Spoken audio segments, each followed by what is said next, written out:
3. This might not be a daily occurrence, but I'm going to try to keep it up for the duration anyways, especially when my kids are home helping me. Please note funny comments from the peanut gallery in regards to the fact that I am wearing the same outfit as yesterday. It is what it is. When my port is accessed, I get nervous that I'm going to get an infection in my port, so I always don't take showers, get nice and smelly, put my hair up in a ponytail, all that fun stuff. When I lost my vision, I actually teased my family I was going to get a pixie cut and got a hell to the no from all 3 of them. So we've decided to let my hair grow out and see how it goes from there. But in the meantime, this is going to be probably the last post that isn't directly related to my SPS symptoms and kind of my last fight against what I was hoping wasn't the truth. I do believe I had seen the doctors at Johns Hopkins and they had hinted that this was what was going on with my body. I still hadn't broken 4 in the marathon, and that was something that I wanted to do for myself and for my kids, to show them that you can get, life can sucker punch you and you can punch back in a positive, hopefully positive and kind way. So I started training for my, 7th marathon.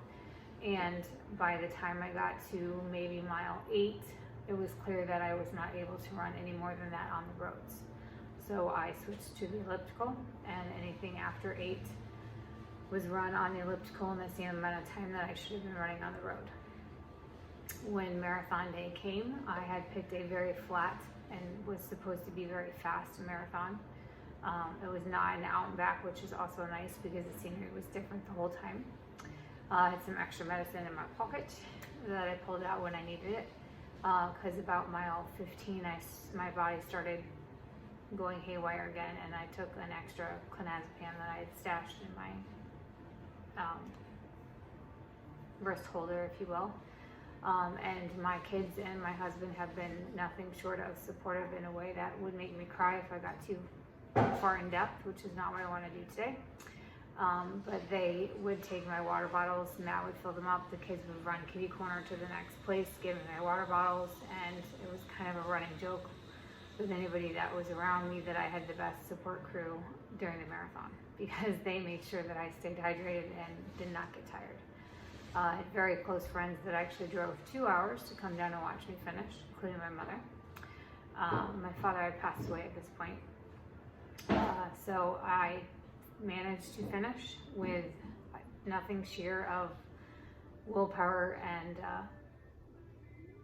mind power, heart power, you name it. I just told myself at mile 15, you took extra medicine, your body is never going to be in this place again. I can tell right now that I can deny it if I want, but there's clearly, this is potentially the truth. This is the right diagnosis, and you're never going to be here again, so just keep running.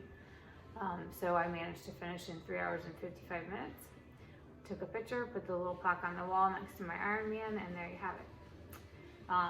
Since then, I've already mentioned that I have not been able to swim, bike, or run. I have a funny story about biking that I'll try to get to in a different episode. But right now, 3 years later, from my having done that marathon, I can run maybe 1.5 maybe. The Botox does help me get a little bit closer to 2.5 when I'm at the good peak of the Botox, which is what we try to push for to see if the Botox is working. But it has been a steady decline in almost every other regard of my muscular life. I just refuse to stop doing stuff. There's other posts that I've seen in a group that I was on that talked about how people would continue to try to pull weeds or do this and that, and they still were going to be sore the next day, but they did it anyways because they wanted to try to be themselves for as long as possible, and that is what I'm trying to do. So again, no making fun of the same outfits or the eyebrows, because I can't see them, and my daughter and my husband don't know what they're doing. So they've tried, but I might have to get my sister involved in that one this week. She's coming down to help. So anyways, please keep showing up if you like what you hear and you want to listen to more. The next one will probably be a little bit more specific to how my symptoms started to decline in regards to my body itself. And eventually we're going to get to the blindness, which I'm sure will be a lot of humor as well. But there's a lot of faith, depending on what state you live in. I will say the Commission for the Blind in New York State has been nothing short of amazing in the last 2 months. So good positive things there, but a lot of humor as well. So keep posted if you want it. Let me know if you have any questions, and I'm just going to keep rambling on because it's kind of therapeutic for me. So even if no one except for a couple people are listening, I'll take it. Meanwhile, I hope everyone has a great day.